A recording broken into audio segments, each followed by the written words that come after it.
નમસ્કાર, આઝાદ મીડિયા લાઈવમાં આપનું સ્વાગત છે। બોડેલી નજીક આજે પ્રચાર કરવા પહોંચેલા ભાજપના ઉમેદવારનો ક્ષત્રિય સમાજના યુવાનો દ્વારા ભારે વિરોધ કરાયો છે। ક્ષત્રિય સમાજમાં પરસોત્તમ રૂપાલાને લઈને વિરોધ હજી પણ યથાવત જોવા મળી રહ્યો છે।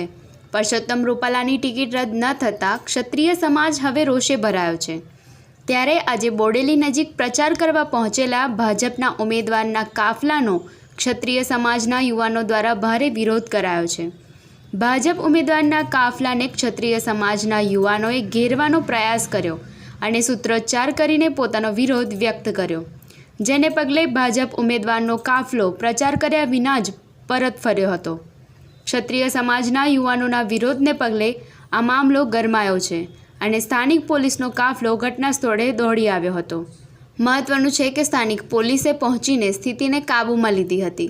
બ્યુરો રિપોર્ટ, આઝાદ મીડિયા લાઈવ, બોડેલી।